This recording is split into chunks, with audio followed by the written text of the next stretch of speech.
Maka mari amal-amal Islam, ada dakwah ya, ada pendidikan, ada semua amal yang besar dalam Islam ini, semoga tidak melenceng niat kita karena Allah Subhanahu wa taala, karena Nabi mengatakan innamal a'malu binniyat, seseorang itu tergantung dengan niatnya, wa innama likulli imri'in ma nawa, dan sungguhnya mereka itu mendapatkan apa-apa sesuai dengan yang dia niatkan. Bismillah. Assalamualaikum warahmatullahi wabarakatuh. Alhamdulillah alladzi arsala rasulahu bil huda wa dinil haqq liyudhhirahu 'alad dini kullih wa kafa billahi shahida. Walau karihal kafirun walau karihal munafiqun. Alhamdulillah, Bapak Ibu-ibu yang dirahmati oleh Allah Subhanahu wa taala. Alhamdulillah, di kesempatan yang berbahagia ini kita bisa bermajelis, bermuajahah bersama-sama, bertolabul ilmi, dan semoga kita termasuk yang Nabi sabdakan, man kharaja fi talabi ilmin fahuwa fi sabilillah hatta yarji'a. Barang siapa yang keluar mencari ilmu, dia berada di jalan Allah sampai dia kembali. Dan semoga kita juga termasuk yang Nabi sabdakan, man salaka tariqan yaltalmisu fi ilman sahalallahu lahu tariqan ilal jannah.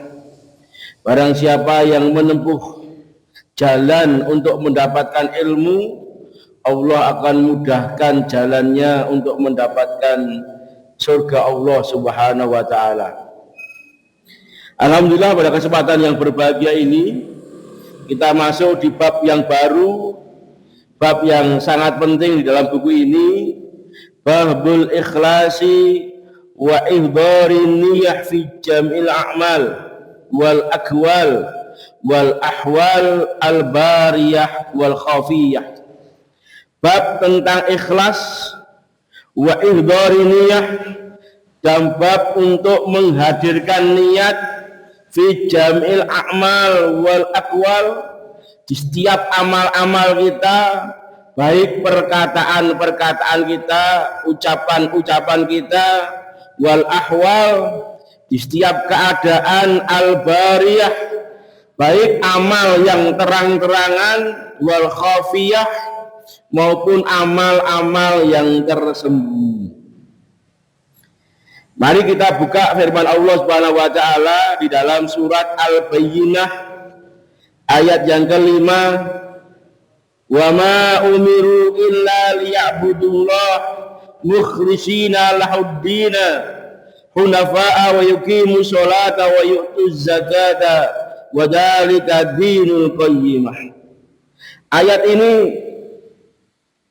Allah Subhanahu wa taala memerintahkan kepada hambanya, wa ma umiru illa liya'budullah mukhlishina lahuddin.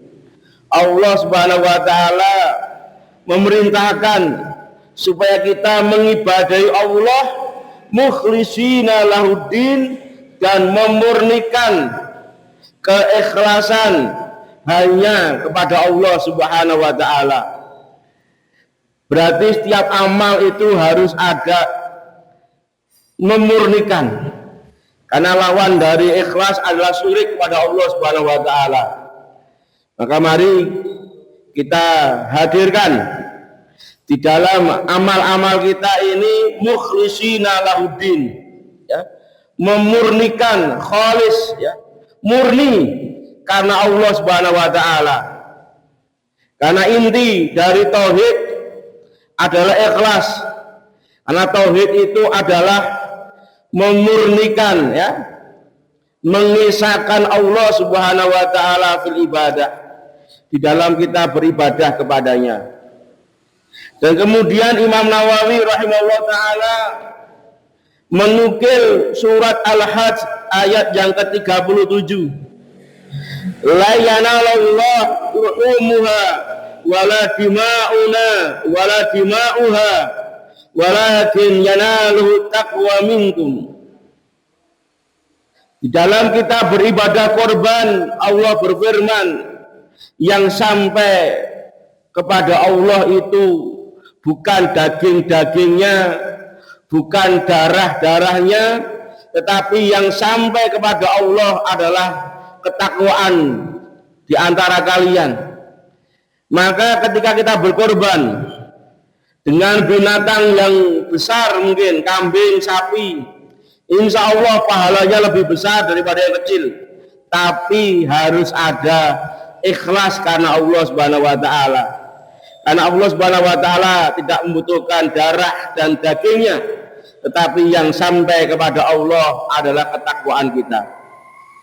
Kemudian Allah Subhanahu wa taala juga berfirman di dalam surat Ali Imran ayat 29, "Qul in tukhfu ma fi sudurikum aw tubduna ya'lamullah." Apa saja yang kau sembunyikan di dalam hatimu atau yang engkau tampakkan, Allah Subhanahu wa taala mengetahuinya.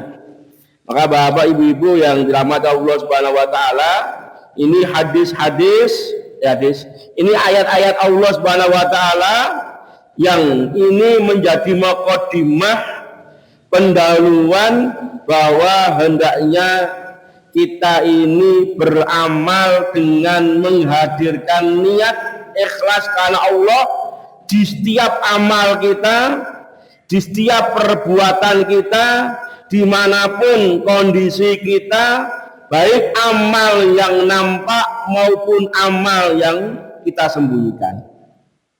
Amal yang disembunyikan berarti amal-amal batin, seperti takwa, jujur, tawakal, dan yang lainnya.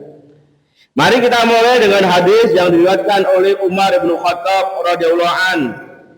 Hadis yang masyhur di dalam kitab Arba'in Nawawi. Hadis ini juga disampaikan oleh Imam Nawawi di dalam hadis yang pertama. Qala sami'tu Rasulullah sallallahu yaqul innamal a'malu binniyat. Sesungguhnya amal itu tergantung dengan niatnya. Innama itu adalah adawatul hasr, pembatas bahwa amal itu yang diterima oleh Allah adalah dengan niat yang ikhlas. Wa innama likulli imri'in ma nawa, dan seorang akan mendapatkan apa yang dia niatkan. Faman kanat hijratuhu ila Allah wa rasulihi fa hijratuhu ila Allah wa rasulihi. Faman kanat hijratuhu ila Allah, dan yang barang siapa yang hijrahnya karena Allah, karena hijrah itu adalah amal yang sangat agung. Barang siapa yang hijrahnya karena Allah dan Rasulnya, fa hijratuhu ila Allah wa rasulihi, maka dia akan mendapatkan pahala karena dia hijrahnya karena Allah dan Rasulnya. Wa man kanat hijratuhu lid-dunya yusibuha, barang siapa yang hijrahnya karena dunia yang ingin dia dapatkan, au imra'atin yang kihuha, atau wanita yang akan dia nikahi, fa hijratuhu ila ma hajara ilaih, maka pahala hijrahnya tidak dia dapatkan kecuali dia mendapatkan dunia yang ingin dia peroleh atau wanita yang ingin dia nikahi. Hadis muttafaq alaih. Bapak ibu-ibu yang dirahmati Allah Subhanahu wa taala, ini menegaskan bahwa amal itu terikat dengan niatnya. Karena ashabul wurud, penyebab turunnya hadis ini adalah kisah seorang sahabat yang itu disebut namanya Muhajir Ummu Qais. Karena dia ingin menikahi Ummu Qais, ketika di Mekah dia ingin menikahi Ummu Qais, ternyata Ummu Qais sudah hijrah ke Madinah. Maka sahabat itu berangkat ke Madinah bukan karena Allah, tapi dia ingin menikahi wanita yang dia incar sejak berada di kota Mekah.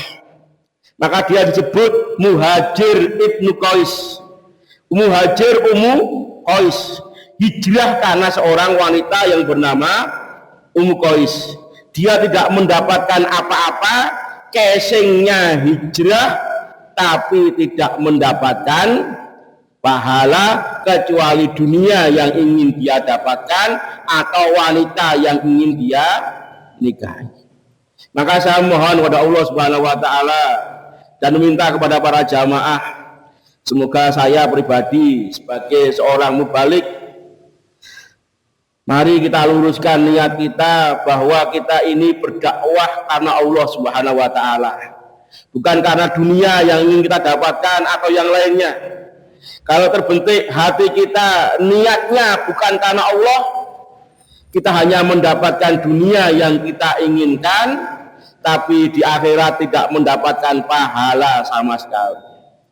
Begitu pula para takmir masjid yang mengolah masjid, maka mari bersama-sama kita luruskan niatnya ini karena Allah Subhanahu wa taala. Berbeda ketika jenengan berdagang, jenengan mau berangkat mungkin dagang ke Jogja, ke Solo, jenengan berangkat ke sana niatnya untuk jual beli boleh, atau niatnya jenengan ingin menikah dengan orang Jogja juga boleh. Insya Allah jenengan juga dapat pahala ibadah, karena orang bekerja dengan niat karena Allah juga dapat ibadah, dapat pahala. Begitu pula kalau dia ingin mendapatkan seorang wanita yang dia ingin nikahi karena Allah juga dapat pahala. Tapi kalau casingnya itu sebuah ibadah yang bernama hijrah, yang pahalanya itu besar, tapi niatnya bukan karena hijrah, bukan karena Allah, tapi melenceng ingin mendapatkan seorang wanita yang dia nikahi, dia hanya mendapatkan dunia yang dia inginkan, tapi di akhirat tidak mendapatkan apa-apa. Maka mari amal-amal Islam, ada dakwah ya, ada pendidikan, ada semua amal yang besar dalam Islam ini, semoga tidak melenceng niat kita karena Allah Subhanahu wa taala, karena Nabi mengatakan innamal a'malu binniyat, seseorang itu tergantung dengan niatnya, wa innama likulli imri'in ma nawa, dan sungguhnya mereka itu mendapatkan apa-apa sesuai dengan yang dia niatkan. Ini yang pertama, Bapak Ibu, hadis yang pertama di dalam bab tentang ikhlas karena Allah dan menghadirkan niat di setiap amal kita. Hadis yang kedua, wa an ummul mukminina ummi Abdillah Aisyah radhiyallahu anha, dari ummul mukminin, ya, ibunya orang beriman, istri Nabi. Kenapa istri Nabi ini disebut ummul mukminin? Ada yang tahu ibu-ibu kenapa? Kenapa istri Nabi disebut ibunya orang beriman? Karena istri Nabi itu diharamkan menikah setelah Nabi wafat, ya. Maka otomatis istri-istri Nabi ini jadi ibunya orang beriman, ya, jadi mahramnya kita. Qala salam, Nabi bersabda, yakhju jaisun ka'bata fa idza kanu bi bayda min al-ardi yakhsafu bi awwalihim wa akhirihim. Yakhzu jaisun ka'bata, ada sekelompok pasukan menyerang Ka'bah.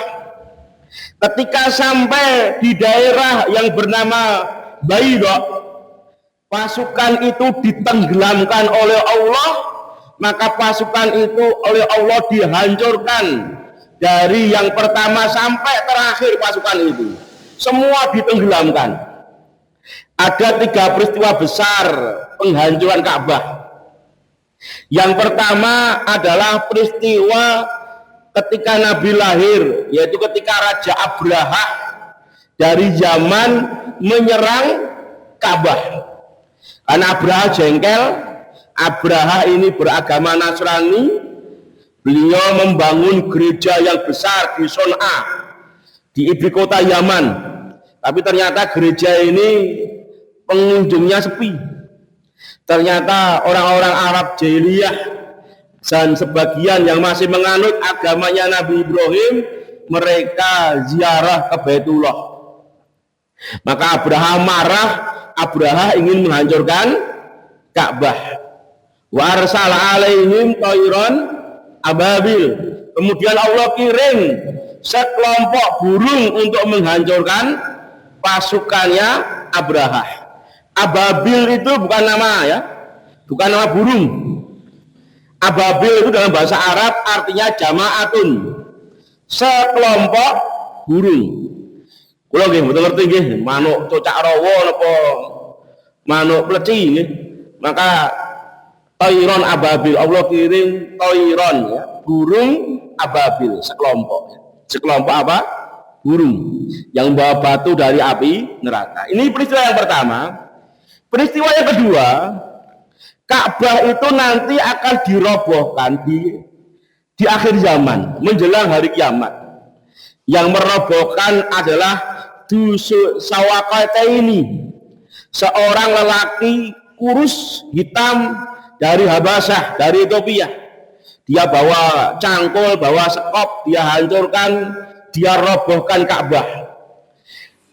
Dan roboh, Nabi mengatakan Ka'bah itu akan roboh ketika umat ini tidak peduli kepada Ka'bah. Berarti nanti di akhir zaman tidak ada orang yang memiliki iman. Karena sebaik-baik penduduk akhir zaman menjelang hari kiamat itu, ketika ada orang itu berzina di tengah jalan, disuruh berzina di rumahnya. Ini adalah sebaik-baik orang di akhir zaman. Ketika Ka'bah ini ya dilupakan, ketika umat ini tidak mau ya peduli dengan Ka'bah, Allah Subhanahu wa taala tidak menjaga Ka'bah. Sehingga di akhir zaman itu Ka'bah dirobohkan oleh itu Suwakaita ini ya, kata Nabi ya. Ada orang dari negeri Habasyah. Dan orang yang akan menyaksikan hari kiamat itu adalah orang yang tidak punya iman. Tinggal orang kafir nanti yang akan menyaksikan peristiwa besar, yaitu hari kiamat. Karena orang-orang beriman sudah Allah matikan sebelum menyaksikan hari kiamat. Maka jangan sampai kita berdoa, ya Allah, berilah aku umur sampai hari kiamat, hari kosong ya. Karena hari kiamat itu sudah tidak ada iman, sudah tidak ada iman. Syarul khalqi, seburuk-buruk makhluk yang menyaksikan hari kiamat. Peristiwa yang ketiga, penyerangan Ka'bah ini di dalam hadis ini, wallahu alam, zaman Nabi belum terjadi, zaman kita juga belum menyaksikan. Ada yang mengatakan ini adalah peristiwa tanda datangnya Imam Mahdi. Ada sekelompok pasukan yang akan menyerang Ka'bah sampai daerah yang bernama Baidha, Allah tenggelamkan mereka semua. Qalat, berkata Aisyah, qultu ya Rasulullah, kaifa yukhsifu bi awalihim wa akhirihim wa fihim aswaquhum wa man laisa minhum. Ini membuktikan kecerdasan Aisyah. Aisyah bertanya, ya Rasulullah, bagaimana kok mereka bisa Allah tenggelamkan semua? Padahal di antara mereka mungkin ada pedagang, mungkin di antara mereka ada yang dipaksa untuk memerangi Ka'bah, mungkin ada orang-orang yang masih baik karena dipaksa oleh kondisi. Kita ingat dalam peristiwa 10 November bagaimana pasukan Inggris yang menggempur Surabaya ini sebagian berbalik arah melawan Inggris. Karena sebagian besar pasukannya Inggris itu adalah muslim yang diambil dari daerah kolonial India dan Pakistan yang dulu semua masih India ya, yang sebagian besar muslim. Ketika melihat ada pasukan di Indonesia bertakbir, mereka ragu memerangi sama Muslim. Maka karena dipaksa oleh pimpinannya mungkin, ya, akhirnya mereka semua Allah tenggelamkan. Aisyah bertanya, bagaimana dengan orang-orang yang mungkin ikut bersama mereka, tapi mereka itu berdagang, mereka ada yang dipaksa. Qala yukhsafu bi awalihim wa akhirihim, Allah tenggelamkan pasukan yang pertama sampai yang terakhir. Summa yub'atsuna ala niyatihim, kemudian Allah bangkitkan mereka sesuai dengan niatnya. Mungkin ada niatnya yang mau berdagang, akhirnya bareng rombongan itu Allah bangkitkan dia, bukan dari golongan yang maksiat, atau mungkin karena dipaksa. Maka Nabi mengatakan yub'atsuna ala niyatihim, mereka nanti dibangkitkan di hari kiamat sesuai dengan niat-niat mereka. Ini menunjukkan pentingnya niat. Allah selamatkan dia karena niat yang benar. Ikhwatal iman wa ikhwatal Islam yang semoga dirahmati oleh Allah Subhanahu wa taala, ini hadis yang kedua. Kita masuk hadis yang ketiga tentang bab ikhlas karena Allah dan menghadirkan niat di semua amal kita. Wa an Aisyah radhiyallahu anha qalat, dari Aisyah radhiyallahu anha berkata, qala Nabi SAW, bersabda Nabi, la hijrata ba'dal fathi walakin jihadun wa niyatun wa idastunfirtum fangfiru. Hadis muttafaq alaih. La hijrata ba'dal fathi, tidak ada hijrah setelah Fathul Mekah. Saya ingin bertanya kepada jamaah, kenapa tidak ada hijrah setelah Fathul Mekah? Ada yang bisa menerangkan? La hijrata ba'dal fathi, maksudnya apa? La hijrata minal Makkah li anna sarat darul Islam. Tidak ada hijrah setelah Fathul Mekah, maksudnya apa? Penduduk Mekah itu tidak wajib hijrah ketika Fathul Mekah, penaklukan kota Mekah, karena kota Mekah sudah berubah menjadi negeri Islam. Dulu sebelum tahun 8 Hijriah, kota Mekah ini adalah negeri kafir, sehingga kaum muslimin, Nabi dan para sahabat harus hijrah dari Mekah menuju Madinah. Tapi ketika kota Mekah itu ditaklukkan oleh Nabi di tahun 8 Hijriah yang disebut Fathul Mekah, yang Allah abadikan di dalam surat Al-Fath, inna fatahna laka fatham mubina, sesungguhnya Allah Subhanahu wa taala memberikan kemenangan yang nyata.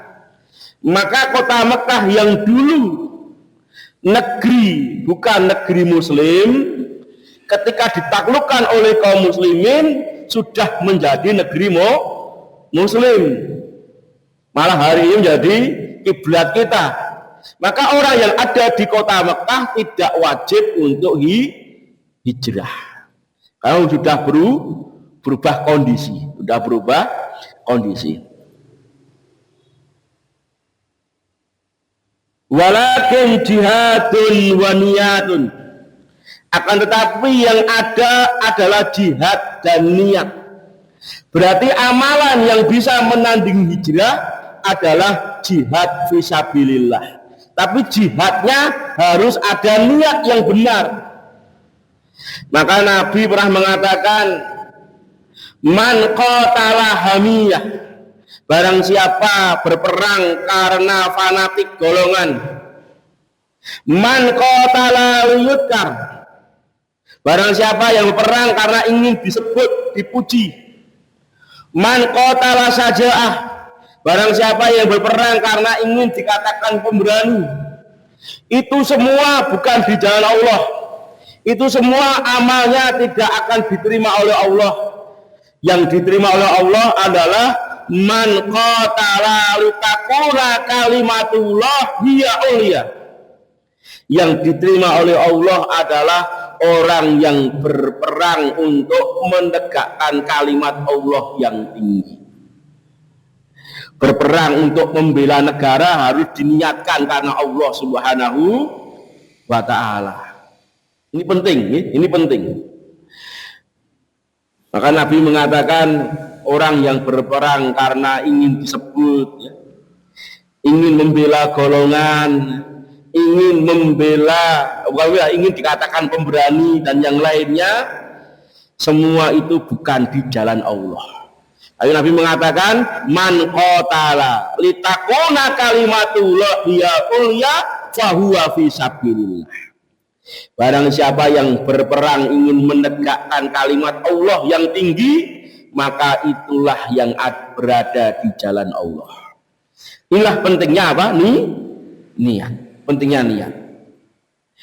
Ada yang mengatakan dipisah antara jihad dan niat, yang menunjukkan bahwa niat yang baik itu pahalanya sama dengan hijrah karena Allah Subhanahu wa ta'ala. Wa idastunfirtum fangfiru mutafaq alaih. Apabila engkau diperintahkan untuk berperang, maka engkau berangkat berperang. Maka saya bertanya, Pak, jihad itu hukum awalnya adalah, hukum aslinya adalah fardu kifayah. Fardu kifayah itu sebagaimana sholat jenazah, memandikan jenazah, itu hukumnya apa, Bu? Fardu kifayah. Kalau ada sebagian kaum muslimin sudah melaksanakannya, maka yang lain hukumnya gugur. Tapi ternyata fardu kifayah ini bisa berubah menjadi fardu ain. Kenapa? Fardu ain. Jadi semua kaum muslimin harus berjihad. Kapan bisa menjadi fardu ain? Pertama,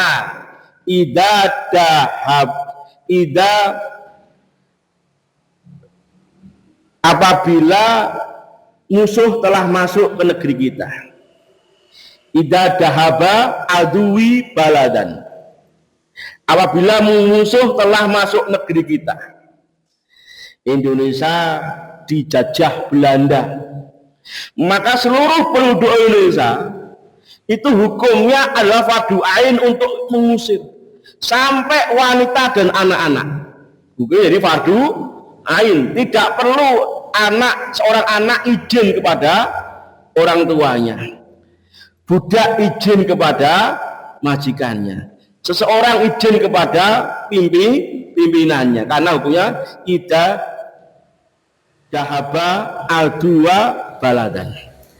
Apabila seorang musuh sudah masuk ke negeri kita, ini hukumnya ini fardu ain. Sebagaimana Israel menginvasi Palestina, maka wajib ain bagi seluruh bangsa Palestina untuk mengusir penjajah. Yang fardu kifayah menjadi fardu ain, fardu ain. Kalau kondisinya seperti itu.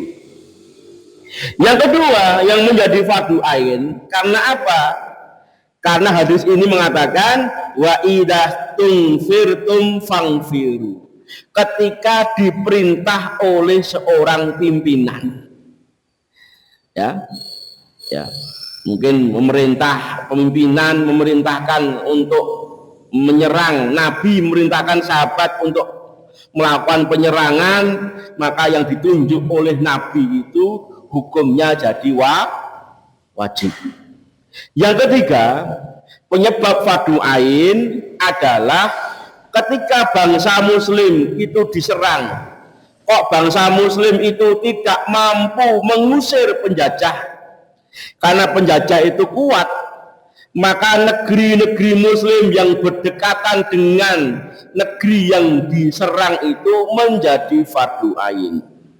Maka saudara kita di Palestina ketika tidak mampu mengusir penjajah Zionis Israel, maka negeri Lebanon, Mesir, Suriah, Jordania, negeri-negeri Arab itu hukumnya menjadi fardu ain. Menjadi apa? Fardu ain, karena mereka yang paling dekat, paling dekat. Ikhwatal iman wa ikhwatal Islam yang semoga dirahmati oleh Allah Subhanahu wa taala. Kita lanjutkan satu hadis. Hadis yang keempat. Wa an Abi Abdullah Al-Jabir bin Abdullah Al-Ansari radhiyallahu anhuma. Qala kunna ma'asallam fi ghuswah. Kami pernah bersama Nabi di dalam suatu peperangan. Nabi mengatakan, inna bil madinati rijalan masirtum masiratan wala qatatum wadiyan illa kanu ma'akum habasahum marada. Sesungguhnya di Madinah itu ada sekelompok orang masirtum masiran, yang orang itu tidak ikut bersama kalian berjalan, wala qatatum wadiyan, dan tidak ikut bersamamu melewati sebuah lembah, illa kanu ma'akum, tetapi mereka bersamamu, habasadhum marda, karena mereka tertahan untuk tidak berangkat berperang, karena mereka tertahan karena sakit. Ini terjadi dalam perang Tabuk. Jarak antara Madinah dan Tabuk itu, yang hari ini masuk negeri Syam, negeri Suriah, itu jaraknya 950 kilo, Pak.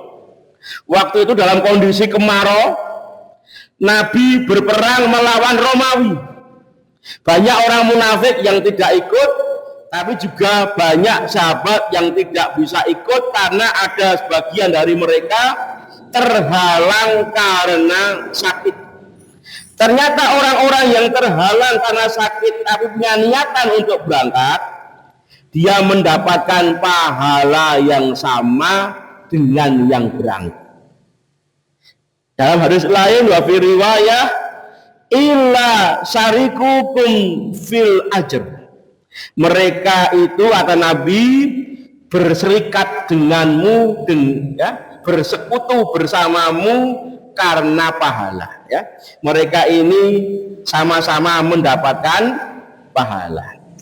Bapak ibu-ibu yang dirahmati oleh Allah Subhanahu wa taala, ini menjadi catatan yang sangat penting bahwa ada suatu amalan yang kalau kita punya niat untuk melaksanakannya, tetapi kita terhalang karena ada udzur syar'i, maka kita mendapatkan amal itu dan mendapatkan pahala niat.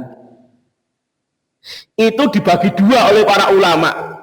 Ada yang mendapatkan dua-duanya, pahala niat dan pahala amal. Tapi juga ada yang cuma mendapatkan pahala niat. Siapa yang mendapatkan pahala amal dan niat? Orang yang dulu selalu konsisten melaksanakannya.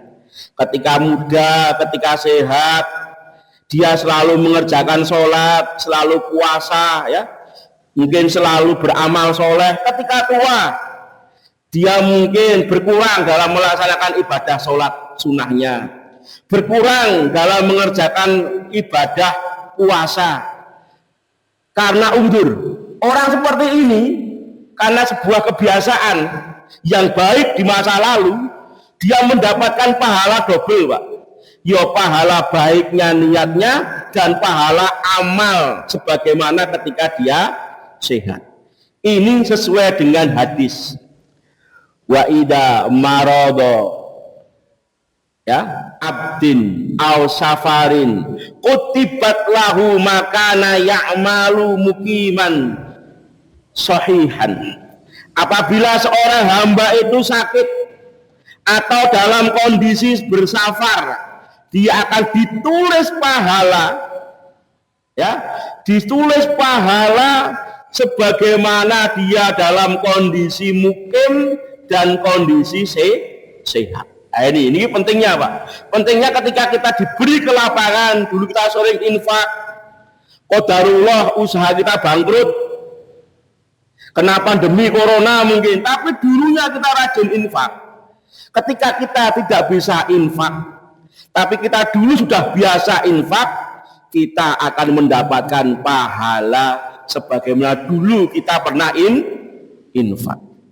Maka mari Bapak Ibu-ibu, mari kebaikan-kebaikan ini mari kita laksanakan.